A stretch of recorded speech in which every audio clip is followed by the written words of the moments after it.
একদিকে গ্রীষ্মের তাপপ্রবাহ, অন্যদিকে রাজনৈতিক তাপ। দুই তাপের মাঝেই ব্যস্ত এখন প্রত্যেকটি রাজনৈতিক দলের নেতাকর্মীরা।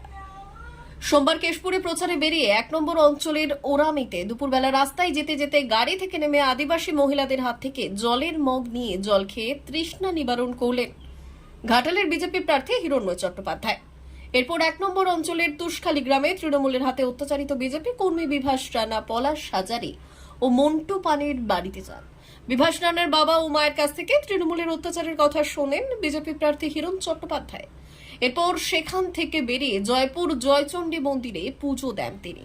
পরে সংবাদ মাধ্যমের মুখোমুখি হয়ে বললেন, কেশপুরের আমি বেশ কয়েকটি অঞ্চল ঘুরে দেখলাম, কোথাও কেন্দ্রীয় বাহিনীর জওয়ানদের টহল হচ্ছে না। নির্বাচন কমিশনারের দায়িত্ব শান্তিপূর্ণভাবে নির্বাচন করার। আমি জেলা শাসক, মহকুমা শাসক এবং নির্বাচন কমিশনারের সমস্ত আধিকারিকের কাছে অনুরোধ করব, আপনারা বিষয়টি দেখুন। এখানে বিজেপির কর্মীদের হুমকি দেওয়া হচ্ছে এবং বিজেপির পতাকা ব্যানার খুলে ফেলা হচ্ছে রাতের অন্ধকারে। তারপর তিনি এলাকার বিদায়ী সাংসদ দেবকে তীব্র ভাষায় আক্রমণ করলেন। বললেন, কেশপুরের মানুষকে পুলিশ দিয়ে এবং তৃণমূলের হারমাত দিয়ে অত্যাচার করে ভোট লুট করে সাংসদ হচ্ছেন, অথচ কোনো কাজ করছেন না।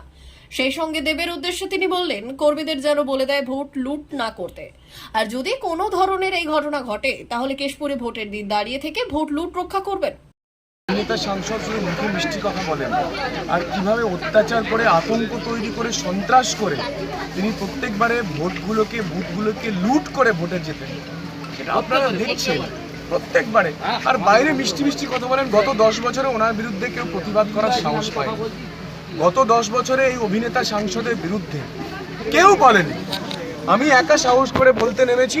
এখন সারা বাংলা না, সারা ভারতবর্ষ, সারা পৃথিবীর মানুষ জানতে পারছে যে উনি কত বড় সন্ত্রাসবাদী, উনি কত বড় আতঙ্কবাদী, উনি কত বড় একজন মানুষকে ভয় দেখিয়ে, চমকিয়ে, ধমকিয়ে, বন্দুক নিয়ে, বোম দিয়ে, মমতার দলদাস পুলিশকে দিয়ে মানুষকে ভয় দেখিয়ে ভোটটা লুট করে, এটা মানুষ জানতে পারছে।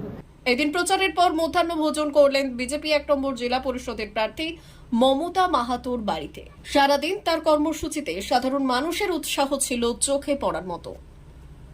D news, Keshpur. সংসদ তিনি বলছেন মিষ্টি মিষ্টি কথা, তিনি সৌজন্যের রাজনীতি দেখাচ্ছেন। আরে দম থাকলে একবার বলে দেখান।